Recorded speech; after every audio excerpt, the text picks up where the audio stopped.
Hello viewers, আসসালামু আলাইকুম। Welcome back to my channel Iti's kitchen BD. আজকে আপনাদের সাথে তেঁতুল বড়ের মিক্সড একটা মিষ্টি আচারের রেসিপি শেয়ার করতে এসেছি। আমার চ্যানেল হচ্ছে তেঁতুল বড়ে এবং খেজুরের মিষ্টি একটা আচারের রেসিপি আছে, চাইলে দেখে আসতে পারেন। আমার আচারের রেসিপিগুলো কিন্তু খুব সহজ, অনেক বেশি ভেজাল নেই, আপনারা একবার দেখলে কিন্তু বাসায় বানাতে পারবেন। এর জন্য আমি প্রথমে হচ্ছে বড়িটা সেদ্ধ করে নিচ্ছি, এরকম গরম পানিতে সেদ্ধ করে নিচ্ছি অল্প একটু লবণ দিয়ে। তারপরে অল্প একটু পানিতে তেঁতুলটা ভিজিয়ে রেখেছি, ভিজিয়ে রাখার পর হাত দিয়ে এরকম চটকে নিয়েছি।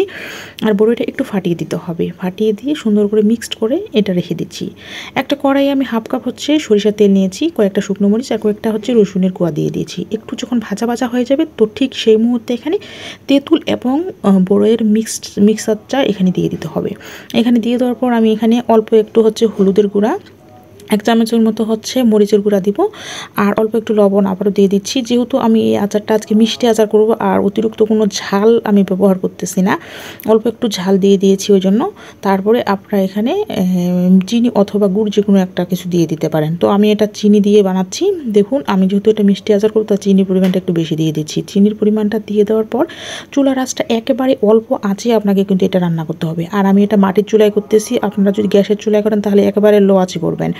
লো আঁচে রেখে এটা ধীরে ধীরে আপনাকে পানিটা শুকিয়ে নিতে হবে। যখন শেষের দিকে আসবে তখন আপনাকে এখানে হচ্ছে আচারের মশলাটা দিয়ে দিতে হবে, তাহলে ঘ্রাণটা খুব সুন্দর থাকবে। আর আমি এটা একেবারে শেষের দিকে, তো আমি এখানে হচ্ছে আচারের মশলাটা দিয়ে দিলাম, মানে 5 ফোড়নটা গুঁড়ো করা ছিল, এটা 1 চামচের মতো দিয়ে দিলাম। এখন লো আঁচে মানে চুলাটাতে কোনো প্রকার জাল না দিয়ে এটা ঢাকনা দিয়ে আমি 1 ঘন্টার মতো রেখেছি। আর দেখুন, এটা 1 ঘন্টার মধ্যে কিন্তু সমস্ত রসটা টেনে নিয়েছি, একেবারে একটা মাখা মাখা ভাব চলে এসেছে। তো এ পর্যায়ে আচারটা আর রাখতে হবে না, আমি এটা নামিয়ে নিচ্ছি। নামিয়ে নেওয়ার পর এটা হচ্ছে বক্সে বা কৌটায় করে, মানে প্লাস্টিকের কোনো বক্সে করে আপনারা কিন্তু দীর্ঘদিন মানে 1 বছর মিনিমাম সংরক্ষণ করতে পারেন, তবে অবশ্যই ফ্রিজে রাখতে হবে, বাইরে কিন্তু থাকবে না।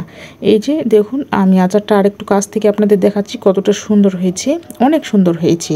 যারা আচার খেতে ভালোবাসেন তারা হয়তো বা একটু দেখেই বুঝতে পারবেন কেমন হয়েছে, কতটা লোভনীয় হয়েছে। আশা করি ভিডিও ভালো লেগেছে। ভিডিও ভালো লাগলে অবশ্যই লাইক কমেন্ট শেয়ার করবেন, খাবার অপচয় করবেন না। ধন্যবাদ।